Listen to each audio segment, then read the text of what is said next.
Okey tuan, kita berjumpa kembali dalam soalan yang lain tapi masih lagi dalam ruang lingkup nafkah. Kita masih lagi dalam membincangkan berkenaan dengan nafkah isteri.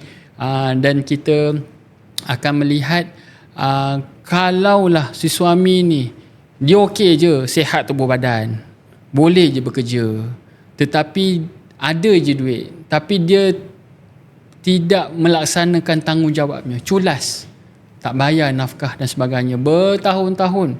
Kalau kita kumpul tu dah boleh beli sebiji rumah dah. Kadang-kadang ada sampai 25,000 ataupun 100,000 pun ada. So sebagai seorang isteri ni, macam mana dia nak mohon kepada mahkamah hak dia untuk dia dapat balik nafkah tersebut? Boleh tuan terangkan? Okey. Hafiz, dalam situasi begini, pertamanya perihal nafkah isteri.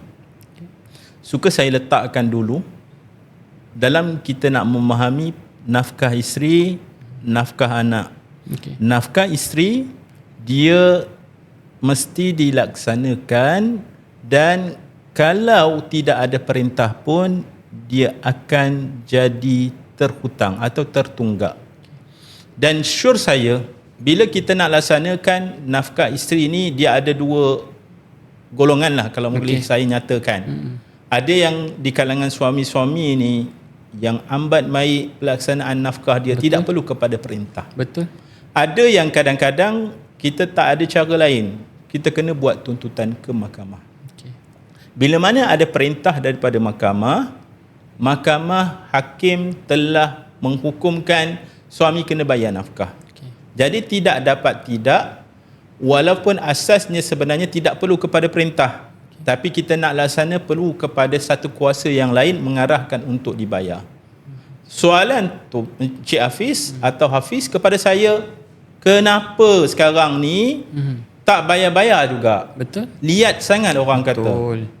Dalam situasi itu, apa yang boleh dilaksanakan bila mana dah ada perintah berkenaan dengan nafkah isteri itu, maka tak kira lah dah bertahun ke sebagainya, perlulah untuk ambil tindakan, dikuatkuasakan perintah tersebut. Cuma sure saya secara peribadi, jangan tunggu lama-lama. Orang kata jangan tunggu lama-lama. Tak boleh. Bila dah berlaku tunggakan, kena terus ambil tindakan. Dia konsepnya begini, Zamri. Dia satunya dia nak jaga baik nama aib. Dia kata saya nak jaga aib suami saya. Saya tak nak lagi mahkamah, nanti semua orang tahu. Itu yang pertama. Ataupun yang kedua, dia tak tahu langsung apa. Ini yang tujuan kita buat podcast ni, supaya nanti dia scroll FB tu, tengok ada benda ni, ada hak. So bagi yang tak ada kefahaman tentang perkara ini, so saya cadangkan supaya beliau dah hadir ke mahkamah ataupun BSK lah, untuk tahu apa hak dia. Tapi ada yang menjaga aib ni, itu masalahnya. Tuan boleh jelaskan yang menjaga persoalannya aib. Menjaga aib atau tidak, dia kena tahu.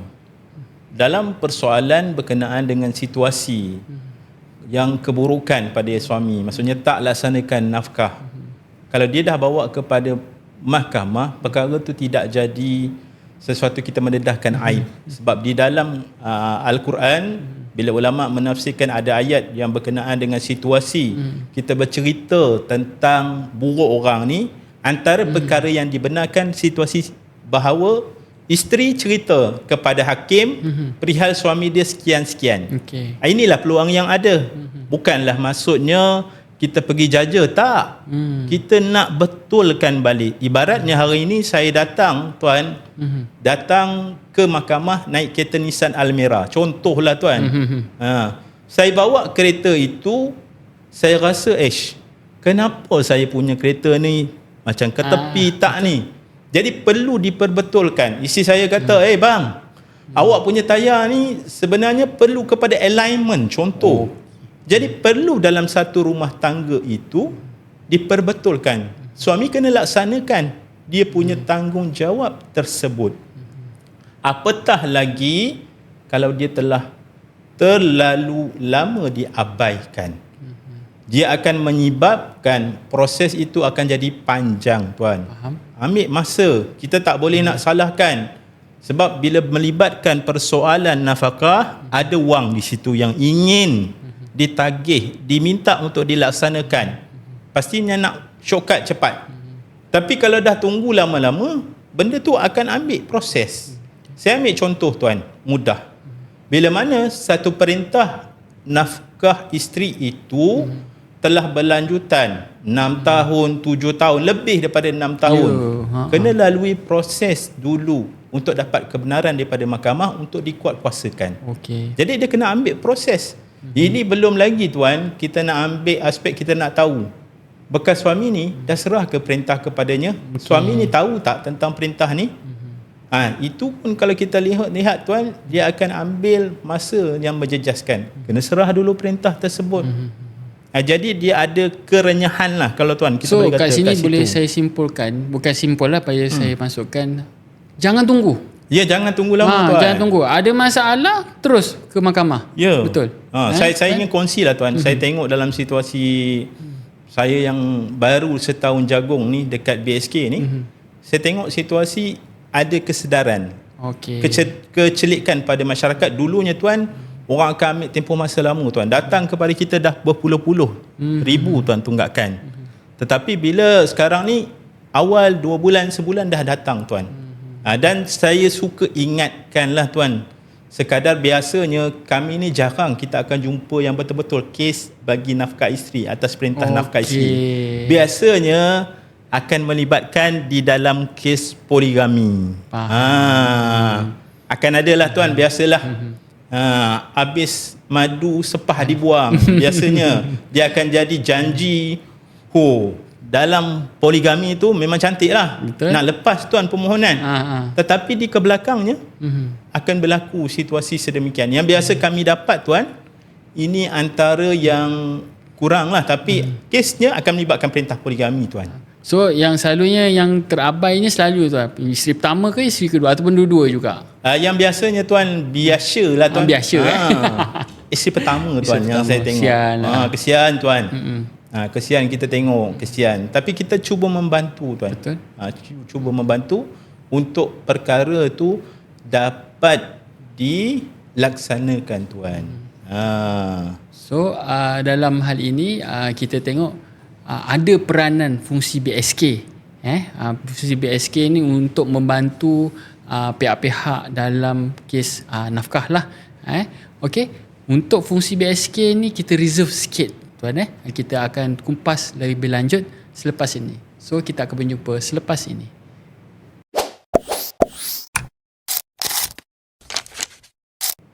Okey, bertemu kita balik dalam podcast kali ini. Kita teruskan dengan soalan kita berkenaan dengan peranan BSK itu sendiri.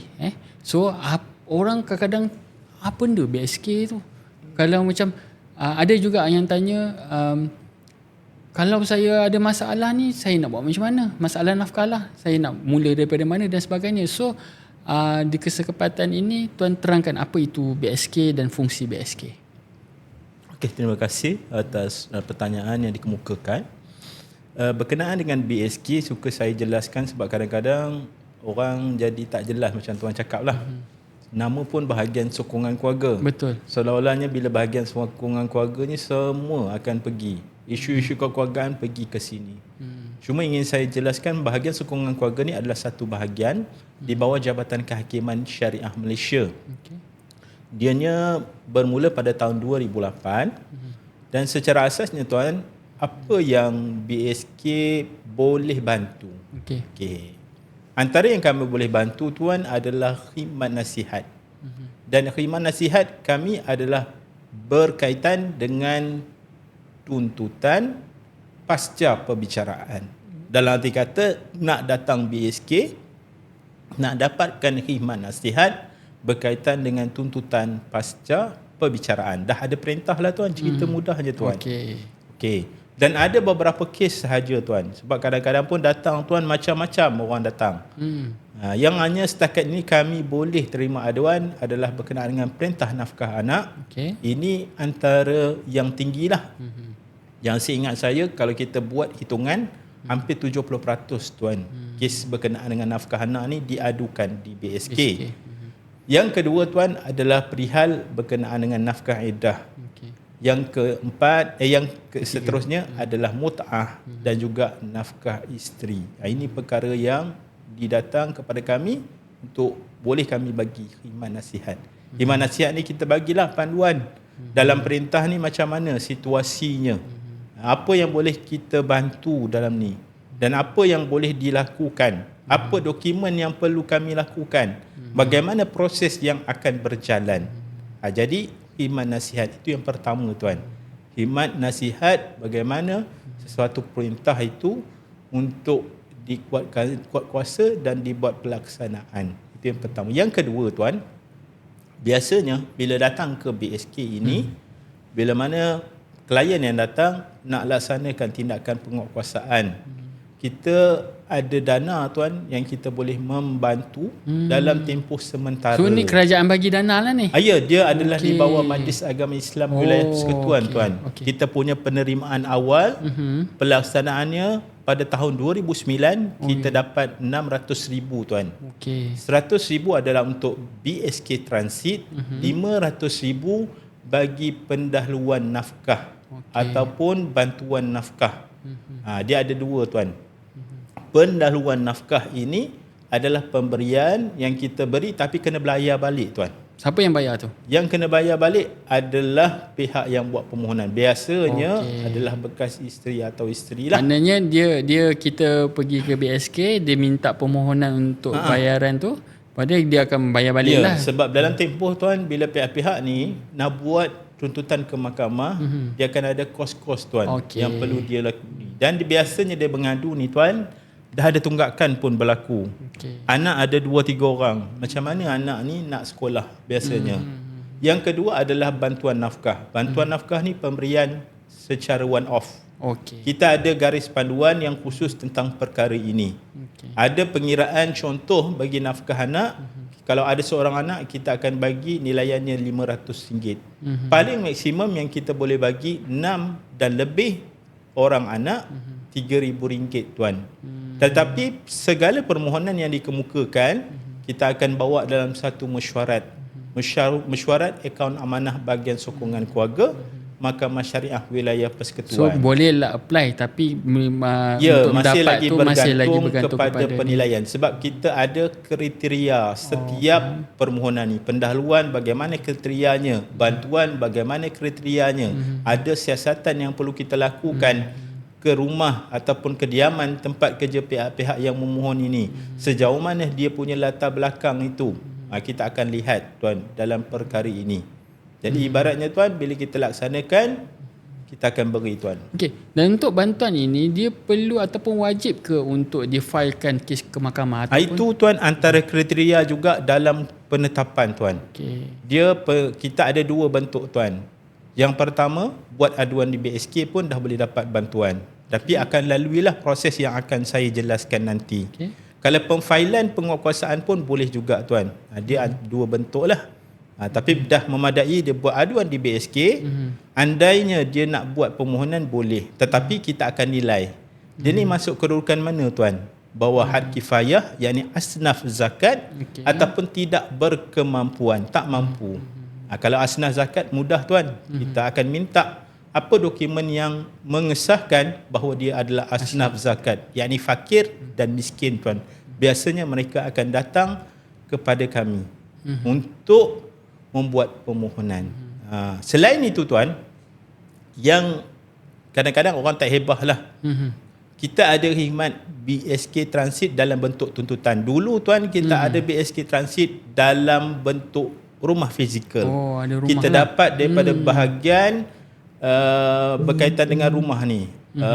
Pengurusan hartanah tuan-tuan, JPM. Dia ada beri kepada kita rumah tuan di Jalan Duta.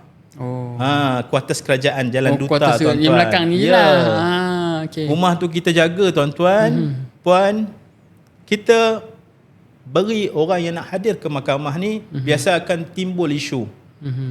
Susahnya kita nak pergi mahkamah. Nak kena fikir macam-macam. Yang duduk jauh lah tuan? Ya, yang duduk jauh. nak fikir macam-macam. Macam mana duit teksi? Macam mana kita nak fikir duit nak sampai hadir ke tahap tu mahkamah? BSK fikir. Ya, sampai tahap itu kita nak cuba membantu umat Islam di Malaysia ni tuan. Dia boleh dapat tuntutan, kalau kata sekarang ni kita tetapkan dalam bentuk tuntutan.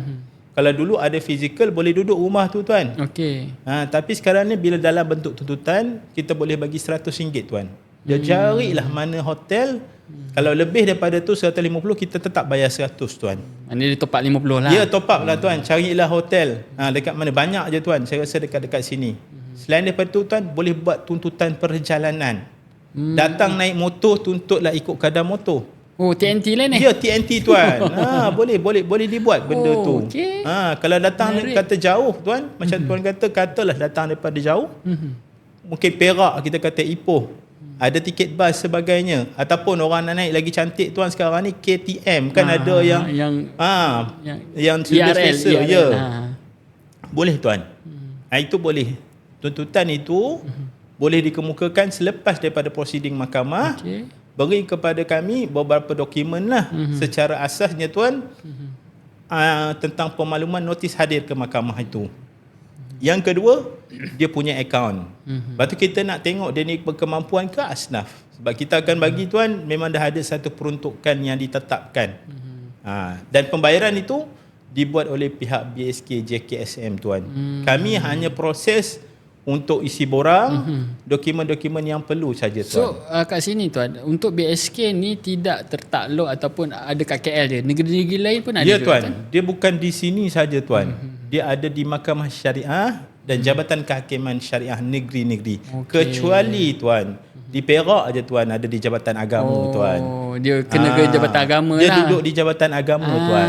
Dia pelik. Dia lain sikit lah. Lain sikit. Tapi tuan, di setiap tempat itu ada BSK. Tapi fungsinya tetap sama tuan. Fungsi tetap sama tuan. Ini secara asas yang saya berinya adalah yang utama. Selain itu tuan, kita tidak mengamalkan untuk menyelesaikan, kita nak pergi dulu kepada mahkamah. Tak. Kita ada tuan-tuan, bila buat aduan, kita akan buat temu siasat dulu. Nak pastikan betul tak aduan dia. Ada tak berlaku tunggakan. Sebab kadang-kadang bila kita cek, tak ada pun berlaku dia punya tunggakan. Jadi tak adalah kita ambil. Kita ada penafisan di situ. Okey tuan, kita rehat sebentar. Kita reserve dulu. Saya makin berminat nak dengar BSK ni. Tapi itulah, kita akan jumpa selepas ini.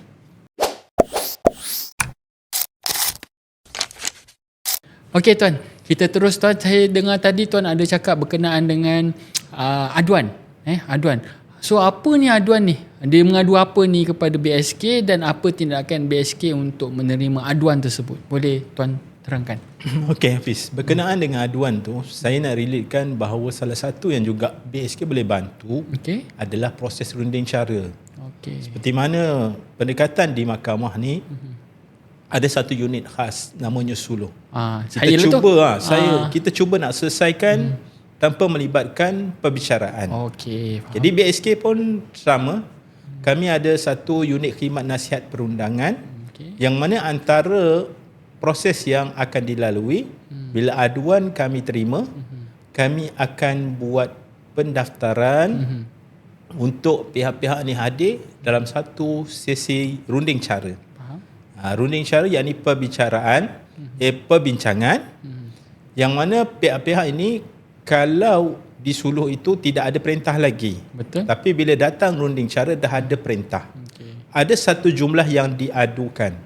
Jadi kita akan cuba membincangkan berkenaan dengan jumlah yang telah diadukan tu. Kalau kata tunggakan nafkah anak tu berapa jumlahnya? Kita akan minta daripada pihak yang diadukan, orang yang diadukan ni betul tak tentang perkara ni. So saya nak clearkan kat sini tuan. So benda yang diadukan nafkah anak, nafkah isteri, nafkah iddah dan muta'ah. So empat ni sahaja yang akan pergi. Empat ini saja. Suka saya tekankan sebab kadang-kadang ada juga yang datang kepada kami Okey. mengadukan perihal berkenaan dengan perintah hadanah. Okey. Jadi kena kami, channel lah tu. salah channel lah. Salah channel. Ada juga hutang perkahwinan. Okey. Kami boleh bagi panduan, Okey. tetapi segagal khidmat nasihat sajalah. Tapi untuk melaksanakan proses yang biasanya dilalui So di 4 BSK, aduan ni yang PSK akan ambil tindakan. ya, akan ambil tindakan. Kita cuba sedaya upayalah untuk menggunakan apa yang kami boleh bantu sebagai satu pihak yang memudahcarakan proses. Okey, tuan, bila kata ada runding cara, so dia ada satu perkara yang pihak kena bayar ni tak nak bayar, dia kata tak nak juga, dia berkeras juga. So ada tindakan yang boleh diambil tak terhadap orang yang betul-betul keras kepala ni? Orang kata keras kepala lah tu. So BSK apa yang BSK boleh bantu kepada orang yang satu lagi lah? Okey, dalam melaksanakan runding cara, biasanya kita akan sebelum sesi berlangsung, kita daftar dulu kes. Yang kedua, kita akan bagi peringatan. Notis peringatan dulu. Okey, ada jumlah sekian-sekian, cik diminta untuk pastikan betul ke jumlah ni. Kita juga akan bagi juga dalam bentuk yang paling mudah, tuan. Kita akan SMS pihak yang berkaitan ni, jumlah tunggakan sekian ni. Kalau andainya sebelum sampai proses perbincangan dah selesai, jadi mudahlah, tuan, kita akan tutup, tuan. Namun begitu kita tak dapat nafikan, tuan, ada juga perbincangan yang berlaku gagal mencapai penyelesaian. Gagal mencapai penyelesaian ni, tuan, mungkin ada jumlah yang ditawarkan untuk penyelesaian tapi tak disetujui oleh pihak yang buat aduan ni. Namun begitu ada juga kadang-kadang, tuan, tak beri pun berkenaan dengan tawaran penyelesaian tapi mengaku, tuan, berlaku tunggakan. Jadi kita sebagai pegawai runding cara ni, kita sedaya upaya nak selesaikan. Kita bukanlah nak buat keputusan, pihak-pihak nak buat keputusan.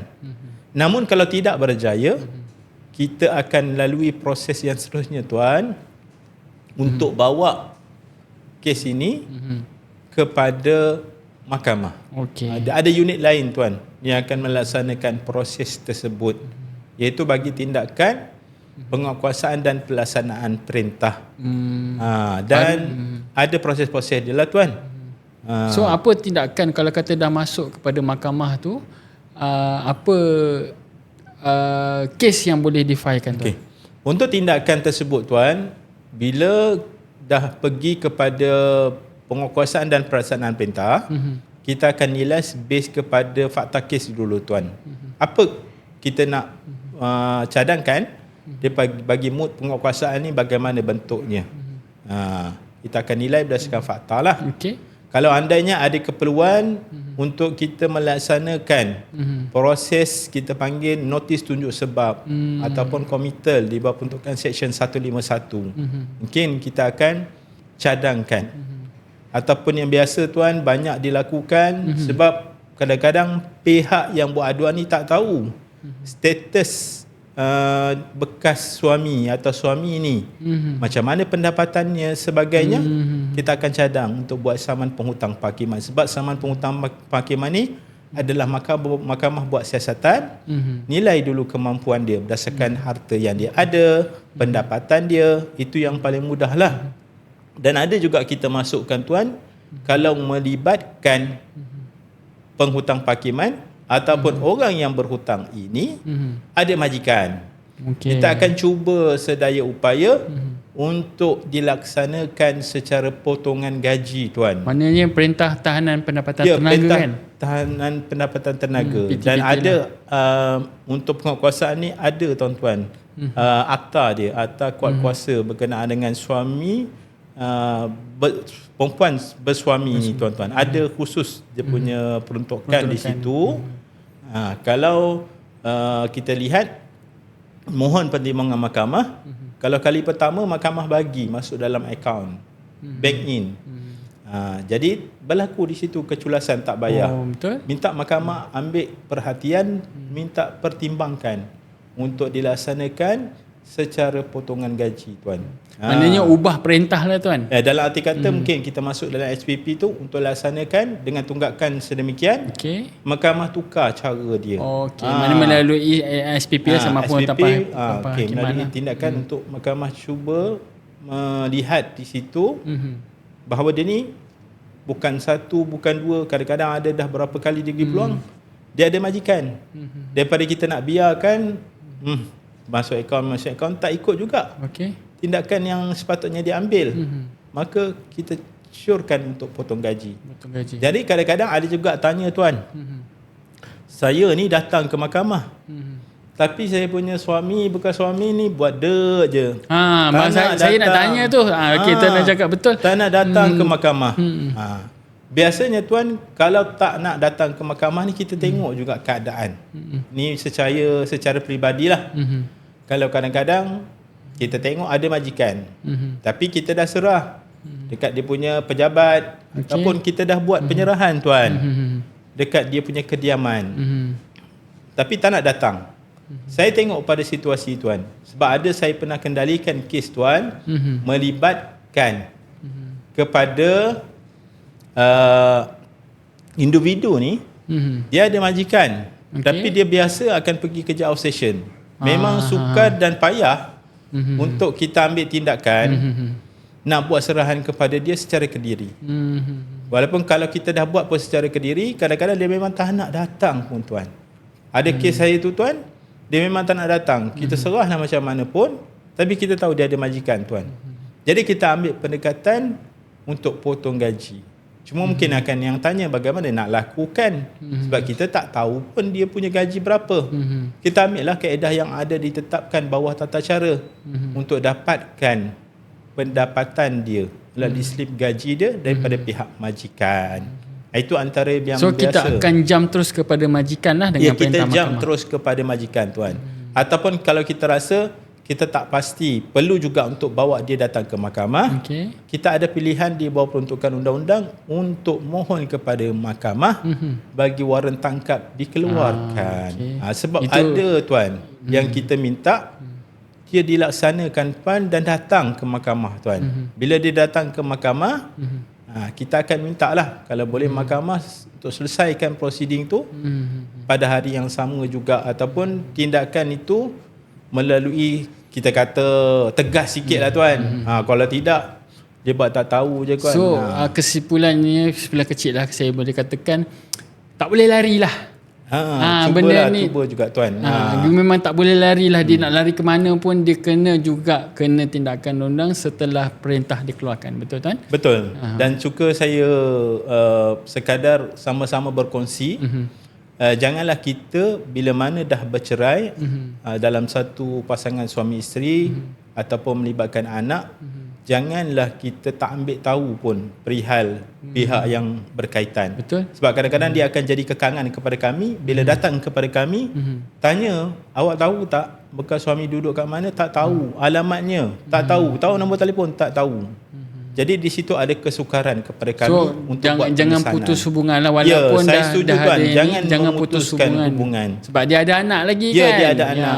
Kita tak tahu di kebelakangan tu kita ada perlu untuk laksanakan proses di mahkamah tersebut.